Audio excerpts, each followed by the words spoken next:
Big boss के घर में नीलम गिरी ने अपनी शादी से उठाया पर्दा। जहां अपनी शादी के दर्द को बयां करती हुई नजर आई नीलम गिरी तान्या मित्तल के सामने। हेलो दोस्तों, मैं हूं कोमल और आप अपना चैनल देख रहे हैं एमके बस। जैसा कि हमने देखा कि बिग बॉस के घर में नीलम गिरी नजर आई और हम सबको पहले से ही पता चल चुका था कि नीलम गिरी शादीशुदा है, लेकिन उनका डिवोर्स का मामला स्टिल चल रहा है कोर्ट में। ऐसे में यहाँ पर जो है कई लोग सवाल उठाते हुए नजर आए कि नीलम गिरी मैरिड नहीं है। अब अपनी शादी की बातों को लेकर खुद खुलासा करती हुई नजर आई नीलम गिरी बिग बॉस के घर में। दरअसल लाइव फीड में हमने देखा कि यहाँ पर तान्या मित्तल जो है नीलम गिरी से ये सवाल करती है कि तुम दिवाली कहाँ मनाती हो। तो यहाँ पर नीलम ने बोला कि मैं दिवाली अपने परिवार के साथ ही मनाती हूँ। तो यहाँ पर जो है तान्या ने, देखिए यहाँ पर जो है बातों को निकलवाने के लिए तान्या ने कहा कि क्या तुम अपने पति के घर नहीं जाती हो।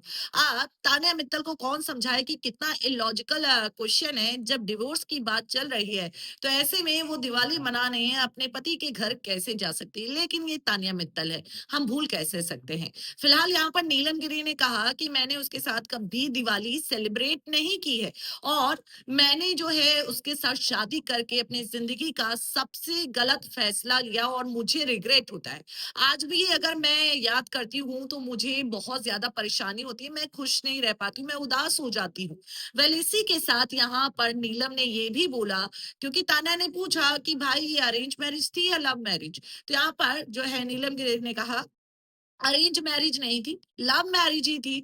लेकिन मैंने अपनी जिंदगी का सबसे गलत फैसला लिया, जल्दीबाजी में ये फैसला लिया गया था, जिसके चलते आज बहुत सारी चीजें बिगड़ गई हैं। और शायद अगर मुझे मौका मिलता तो मैं अपने पास्ट में जाके वो सारी चीजें सुधारती जो मुझे सुधारनी चाहिए थी, और मैं ये डिसीजन कभी भी नहीं लेती। इस तरीके से यहाँ पर नीलम जो है अपनी दर्द को बयां करती हुई नजर आई। यहाँ पर नीलम से जो है तान्या और भी बातें निकलवाने की कोशिश कर रही थी, लेकिन फाइनली यहाँ पर नीलम की बातें भी, दिल की बातें भी अब जनता के सामने आ रही है। और यही चीजें तो हम लोगों को नीलम से चाहिए थी कि नीलम अपनी बातें भी रख सके, अपने पक्ष की बातें भी रख सके, ना कि सिर्फ तान्या की ही बातें सुने। फिलहाल नीलम गिरी जितनी हंसती खिलखिलाती नजर आती है, उसके पीछे दर्द भी उन्होंने छुपा कर रखा है। फिलहाल डिवोर्स का मामला चल रहा है और जल्द ही भाई यहाँ पर नीलम को राहत भी मिल जाएगी। फिलहाल बिग बॉस से रिलेटेड अपडेट्स को जानने के लिए चैनल से जुड़े रहे, चैनल को सब्सक्राइब करना ना